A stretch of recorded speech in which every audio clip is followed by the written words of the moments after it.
കൊട്ടാരക്കര ആങ്കറേജിൽ നിന്ന് ചേരുന്നുണ്ട് കൂടുതൽ വിവരങ്ങളുമായി. ജെയിംസ് സാറ് പറയുമായിരുന്നു, എന്തൊക്കെ തന്നെയായാലും കുറച്ച് പോസിറ്റീവായിട്ടുള്ള കാര്യങ്ങൾ അതിൽ സംഭവിച്ചിട്ടുണ്ടെങ്കിൽ വളരെ നല്ല കാര്യമാണ്. ഒറ്റയടിക്ക് ഇങ്ങനെ ഒരു കരാറിലെത്താൻ കഴിയും എന്നുള്ള കാര്യത്തിൽ വലിയ പ്രതീക്ഷയൊന്നും ആർക്കും ഉണ്ടായിരുന്നില്ല.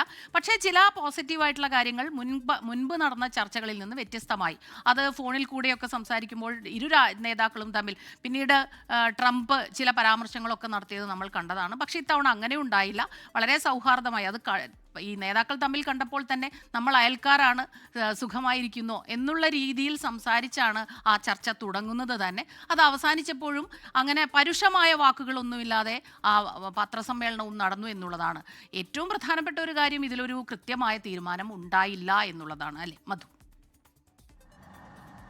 സ്മിത, നമ്മളിതിനെ കാണേണ്ടത് ഈ ചർച്ച പാതി വഴിക്ക് ഉപേക്ഷിച്ചു പോകും എന്നുള്ളൊരു ഭീഷണി അല്ല, ഒരു മുന്നറിയിപ്പ് നൽകിക്കൊണ്ടാണ് വാഷിംഗ്ടണിൽ നിന്ന് ട്രംപ് എയർഫോഴ്സ് വണ്ണിൽ കയറിയത്. കാര്യം അത് ഫലപ്രദമാകുന്നില്ലെന്നുണ്ടെങ്കിൽ സമയം കളയാനില്ല, അത് തിരിച്ചും മടങ്ങിപ്പോകും.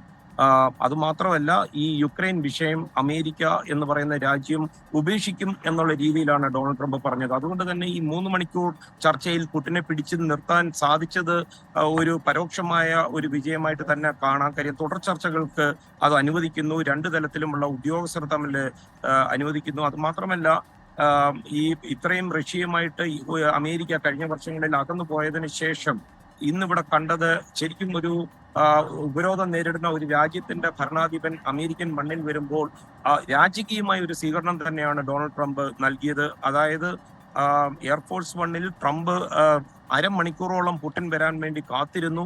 പുടിൻ വന്ന് കഴിഞ്ഞ ഉടനെ ഇറങ്ങി വരികയും അതുപോലെ റെഡ് കാർപ്പറ്റിൽ സ്വീകരിച്ചുകൊണ്ട് സ്വന്തം വാഹനമായ അദ്ദേഹത്തിന്റെ ഔദ്യോഗിക വാഹനത്തിലാണ് കൊണ്ടുപോവുകയും മാധ്യമപ്രവർത്തകരെ ആദ്യം ഒന്ന് കണ്ടതിന് ശേഷം അത്രയുമൊക്കെ ഒരു വലിയൊരു സ്വീകരണം ഇത്രയും അകന്ന ഒരു രാജ്യത്തിന്റെ ഭരണാധിപന് കൊടുക്കുക എന്ന് പറയുമ്പോൾ തന്നെ ഒരു ഭരണാധിപന്മാർ തമ്മിൽ ഉള്ളതിന്റെ അപ്പുറമുള്ള സൗഹൃദം ദശാബ്ദങ്ങളായിട്ട് ഇവർ തമ്മിലുണ്ട്, അതിന്റെ ഒരു അന്തർധാര ഉണ്ട് എന്നുള്ളതിൽ യാതൊരു സംശയമില്ല. അതുകൊണ്ടാണ് പത്രസമ്മേളനം അവസാനിക്കുമ്പോൾ പുടിൻ അവസാനിപ്പിച്ചത് ജോ ബൈഡനെ പരോക്ഷമായി വിമർശിച്ചുകൊണ്ടാണ്, പേര് പറയാതാണ്. കഴിഞ്ഞ ഗവൺമെന്റിന്റെ സമയത്ത് മുന്നറിയിപ്പ് നൽകിയത് അവഗണിച്ച് കളഞ്ഞത് കൊണ്ടാണ് ഇത്രയധികം മരണങ്ങൾ ഉണ്ടായതെന്നാണ് പുടിൻ പറഞ്ഞു വെക്കുന്നത്. അത് മാത്രമല്ല, പുടിൻ പറയുന്നത് കഴിഞ്ഞ ടീമിന്റെ ഈ യുദ്ധം തുടങ്ങുന്ന സമയത്ത് ഡൊണാൾഡ് ട്രംപ് ആയിരുന്നു പ്രസിഡന്റ് എങ്കിൽ ഈ ഒരു യുദ്ധം തന്നെ ഉണ്ടാകില്ല എന്ന ട്രംപിന്റെ അവകാശവാദം അംഗീകരിച്ചു കൊടുക്കുകയായിരുന്നു പുടിൻ ഈ അമേരിക്കൻ മണ്ണിൽ നിന്ന് മടങ്ങിപ്പോകും മുമ്പ്. സ്മിത.